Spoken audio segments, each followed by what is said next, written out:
Muchas gracias, doctora Estela. Mis saludos a los miembros de la mesa, mis saludos a los presentes.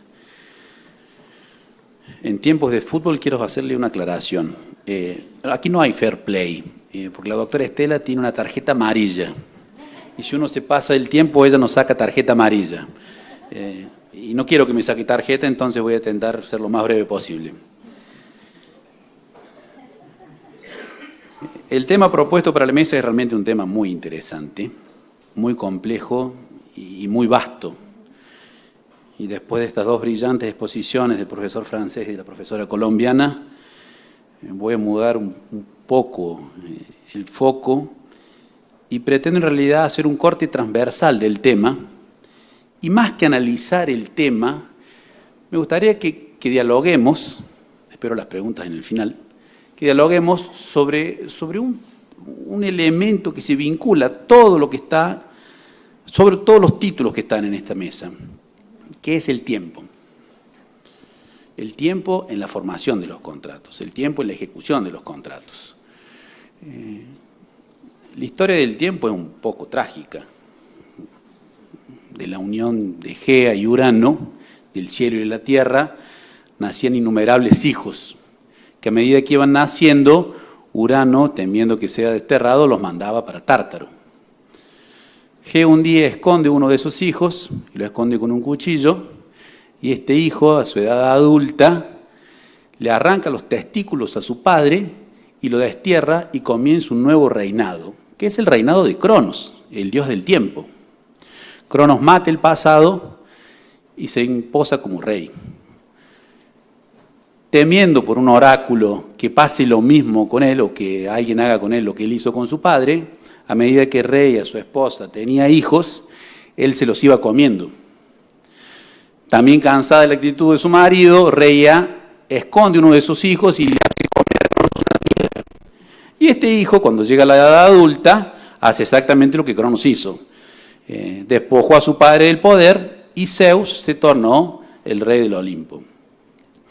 Lo que interesa en realidad es la historia de Cronos, porque el reinado de Cronos es un reinado sin presente y sin futuro. Un reinado que niegue el pasado con la castración de su padre y un reinado que niegue el futuro a partir del momento que él se come sus hijos. Y siempre que nosotros tentamos negar el tiempo, las historias acaban mal. El derecho siempre ha tratado de ser lo más cauteloso posible en relación al tiempo. El tiempo y el derecho tienen una relación casi como la de Gea y Urano. Es imposible dividir el tiempo con el derecho. El tiempo por sí mismo puede crear, modificar o extinguir relaciones jurídicas. Y también puede actuar en el ámbito de los contratos. Creo que todas las instituciones jurídicas son permeables a través del tiempo. Por eso quiero referirme o dividir la exposición en básicamente dos temas. Cómo funciona el tiempo en la revisión judicial de los contratos y cómo funciona el tiempo en la revisión de los particulares, de las partes en el propio contrato. Cuando hablamos de la posibilidad de revisión judicial de los contratos, el contrato a su vez es dividido en dos tiempos, en dos momentos, una fase genética y una fase de ejecución. Si nosotros pensamos en las grandes codificaciones, en las codificaciones del siglo XIX y las nuevas codificaciones, siempre hubo una preocupación muy grande en el tiempo genético, en el tiempo en la formación del contrato. Tuvimos una brillante exposición ayer del doctor Diego Bodrit, y nos comentaba de estos artículos, creo que es 1010, 1013 del Código Civil, el artículo 444 del Código de Comercio de Costa Rica, y demostraba eso, que había una preocupación muy grande del legislador en determinar cuántos días o cuál era el plazo, cuál la oferta era válida, cuánto tiempo tenía para aceptar o no aceptar la oferta, cuánto tiempo tenía para cancelar la aceptación del contrato. Había una preocupación muy grande con el tiempo en esta fase genética. Porque es verdad, los contratos, había tiempo para contratar. Los contratos eran negociados. Estos contratos todavía existen. Cuando nosotros compramos o vendemos un carro usado o un inmueble usado, tenemos tiempo para sentarnos y negociar las condiciones de la negociación. Es por eso que en este tipo de contratos la revisión judicial es rara. No es muy frecuente revisar este tipo de contratos que se hicieron con tiempo. Pero como decíamos ayer, a partir del momento que los bienes y los servicios son producidos de forma masificada y deben ser colocados al mercado de forma masificada, no hay más tiempo para la negociación. La negociación hoy es casi una fotografía, es instantánea. En esta negociación instantánea es muy común que se lesen los intereses de una de las partes. Seguramente los intereses de la parte más débil en la contratación, la parte que simplemente se limitó a aceptar la contratación. Es por eso que en este tipo de contratación moderna, la contratación de contratos de cláusulas predispuestas, la revisión genética del contrato sí se da con mayor intensidad. Voy a citar como ejemplo solo el derecho brasileño, en especial el Código de Defensa del Consumidor brasileño. El artículo 6 de este Código de Defensa del Consumidor brasileño me permite dos tipos de revisión genética del contrato, que es la revisión por lesión, la lesión clásica, en que existen dos elementos o dos requisitos, un requisito subjetivo, que es la propia vulnerabilidad del consumidor, y un requisito que podemos decirlo objetivo, que es la ventaja económica, el aprovechamiento que el proveedor tiene sobre el consumidor. Esta revisión es más que frecuente y ustedes en Costa Rica también la tienen, pero el derecho brasileño tiene otro tipo de revisión genética, que es una excesiva onerosidad, también en el mismo artículo 6, una excesiva onerosidad concomitante. Es la posibilidad de revisar el contrato cuando las propias cláusulas se consideren excesivamente onerosas. No es una norma común y es una norma que tiene una amplia aplicación jurisprudencial, principalmente en los últimos años en que Brasil ha tenido un auge en la construcción civil, donde las personas de menos recursos han podido financiar sus inmuebles. Este tipo de financiamiento han sido permanentemente revisados por esta revisión genética del contrato, por onerosidad concomitante. La revisión genética era tan impensada en los códigos tradicionales que, por ejemplo, en Brasil solo se positivó en el año 2002. No existía la posibilidad en el Código Civil brasileño anterior de revisar un contrato por lesión.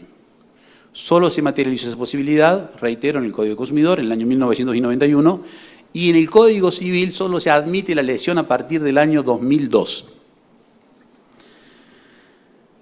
Además de esta posibilidad de revisión genética, de esta revisión en la formación del contrato, que se origina en la formación del contrato, tenemos también la revisión en el tiempo de ejecución del contrato.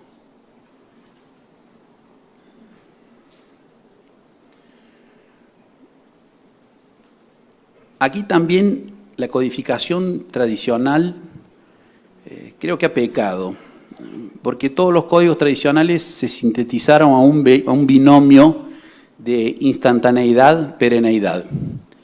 Una vez que el contrato se firma, se congelan las situaciones y esa situación debe permanecer inmutable a lo largo del tiempo. Niegan el futuro, así como Cronos quería negar el futuro comiéndose a sus hijos.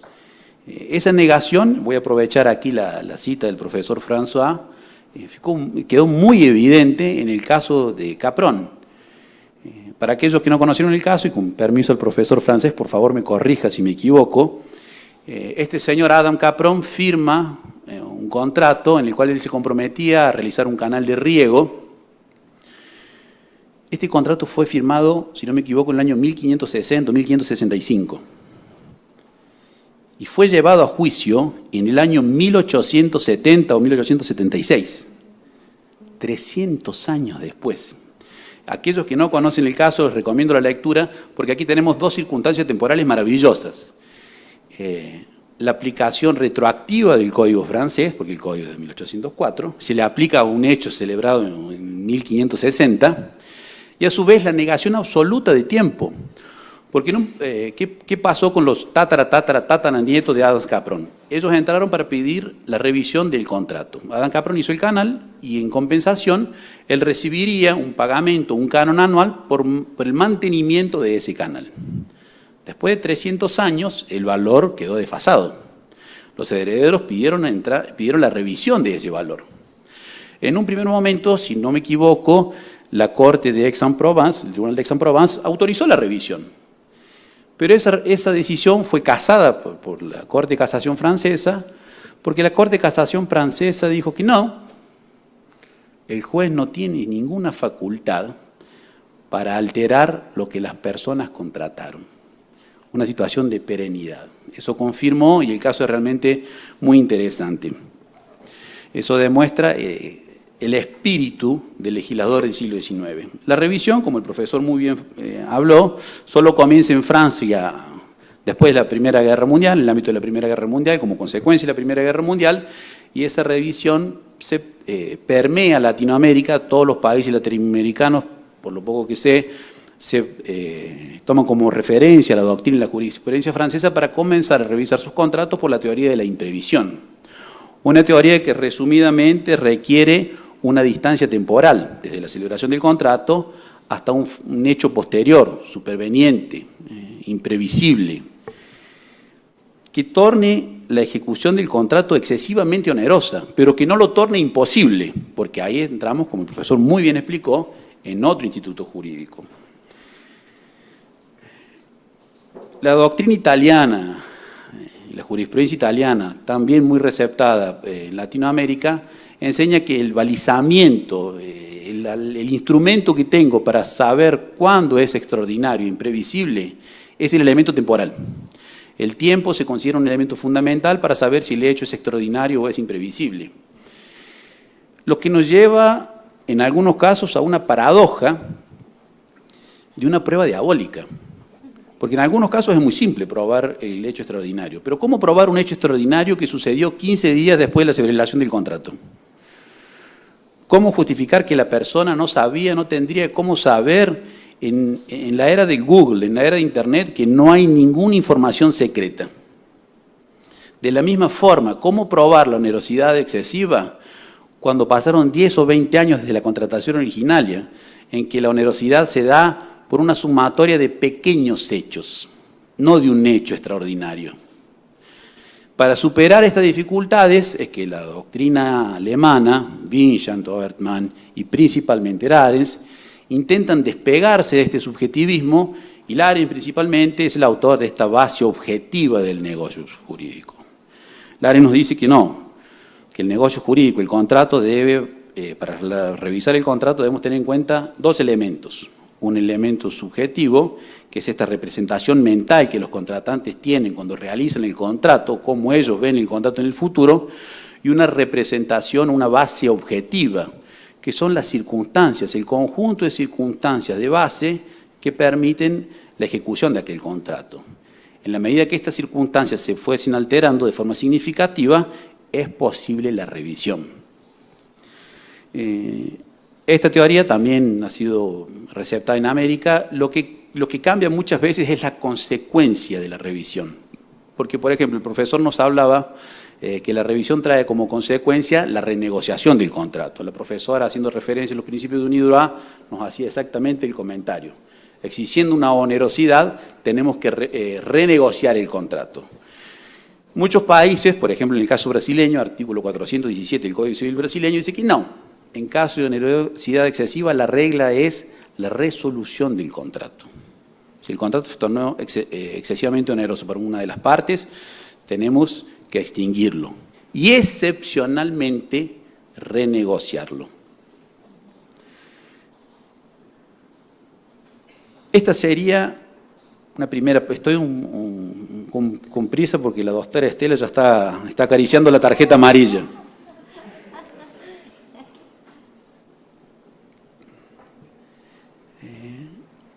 El tiempo, a su vez, se ha tornado cada vez más importante en los contratos y en un tipo de contrato que la doctrina argentina ha llamado de contratos cautivos o contratos de larguísima duración, contratos con una tendencia a la eternidad, contratos que otros llaman de contratos existenciales. Por ejemplo, existenciales porque son contratos que nosotros necesitamos para nuestra propia existencia. Creo que todos los aquí presentes vamos a morir pagando cuentas de celulares. Todos vamos a morir pagando cuenta de energía eléctrica o de agua. Que pagar por el agua para nuestros abuelos era algo impensable. Todos vamos a morir pagando algún tipo de seguro, o seguro de salud, o seguro de nuestros carros, de nuestras viviendas. Son contratos de larguísima duración. Son contratos que podría destacar tres características. La primera de ellas sería ese hecho de la cautividad. Es muy bonita la palabra cautivo, porque cautividad demuestra dos elementos. Cautividad en el sentido de seducción. Muchos de estos contratos los celebramos porque somos seducidos a celebrarnos. Todos queremos tener un iPhone.